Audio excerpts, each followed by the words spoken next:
नमस्कार, स्वागत आपका। मैं हूं आपके साथ मनुराज सक्सेना और आप देखना शुरू कर चुके हैं मनु की मास्टर क्लास।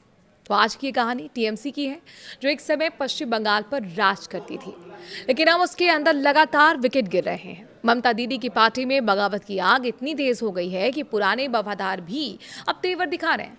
और सबसे ताज़ा नाम है कल्याण बनर्जी का, जिन्होंने ममता दीदी को सीधा अल्टीमेटम दे दिया है, या तो मैं या अभिषेक बनर्जी। चलिए इस पूरी कहानी को विस्तार से समझते हैं लेटेस्ट अपडेट्स के साथ। तो पहले तो बैकग्राउंड समझ लीजिए। अप्रैल मई 2026 के विधानसभा चुनाव में टीएमसी को करारी हार मिली। बीजेपी ने 208 सीटें जीतकर सरकार बना ली। शुभेंदु अधिकारी मुख्यमंत्री बने, जबकि टीएमसी सिर्फ 80 सीटों पर सिमट गई। ममता बनर्जी खुद अपनी सीट भवानीपुर से हार गई। यह टीएमसी के लिए सदमा थी, क्योंकि 15 साल तक सत्ता में रहने के बाद अचानक सब कुछ छिन गया।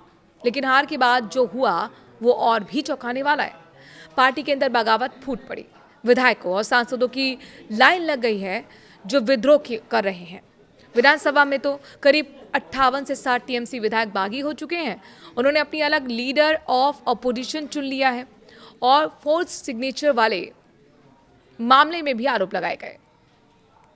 लोकसभा में भी करीब 19 से 20 सांसदों ने अलग ब्लॉक बनाने की कोशिश की, एनडीए को सपोर्ट करने की बात कही। काकोली घोष जैसी लीडर्स इस बगावत की अगुवाई कर रही हैं। राज्यसभा से सुष्मिता देव, सुखेंदु शेखर राय, प्रकाश जैसे तमाम सांसदों ने इस्तीफा दे दिया है। पार्टी टूटने के कगार पर पहुंच गई है।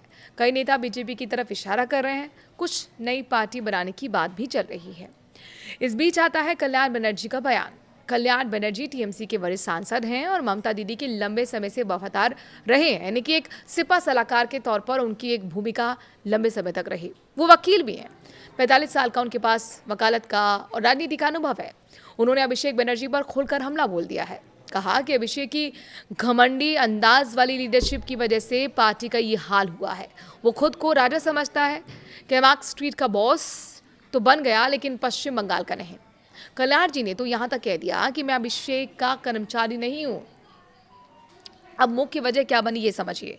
सिग्नेचर फोर्जरी का ये केस। टीएमसी में आरोप है कि कुछ विधायकों के सिग्नेचर जाली बनाकर लीडर ऑफ अपोजिशन नियुक्त करने के पेपर्स में इस्तेमाल किए गए हैं। अभिषेक बनर्जी पर भी इसकी जांच चल रही है। उनके घर पर सीआईडी का छापा पड़ा है। कल्याण बनर्जी इस केस में अभिषेक के वकील थे, लेकिन अचानक उन्हें हटा दिया गया। उन्होंने कहा कि मैं पूरे दिन इंतजार करता रहा, फिर किसी और को भेज दिया गया। मुझे डस्टबिन की तरह ट्रीट किया गया। इस अपमान के बाद उनका गुस्सा फूट पड़ा। कल्याण बनर्जी ने ममता दीदी को सीधा अल्टीमेटम दे दिया है। दीदी, आपको चुनना होगा, या तो अभिषेक को रखिए या फिर मुझे। अगर अभिषेक रहेगा तो मैं सोचूंगा कि पार्टी में रहना है या फिर नहीं। उन्होंने डेरेक ओब्रायन को भी बता दिया है कि पार्टी का नुकसान अभिषेक के एरोगेंस की वजह से हुआ है। कहा, त्रिपुरा या गोवा जीत लो तब मेरे लीडर बनना। ये बयान टीएमसी के लिए एक बहुत बड़ा झटका है, क्योंकि कल्याण अब तक ममता के सबसे मजबूत सिपाही माने जाते रहे थे। उन्होंने रेबेल लीडर्स की भी आलोचना की थी, लेकिन आप खुद बागी सुर में बोल रहे हैं। अब लेटेस्ट अपडेट क्या है इस मामले पे, ये जानना बेहद ज़रूरी है। किस तरफ अब ये राजनीति बढ़ रही है, इसे समझने के लिए लेटेस्ट अपडेट्स को दिखाते हैं और बताते हैं।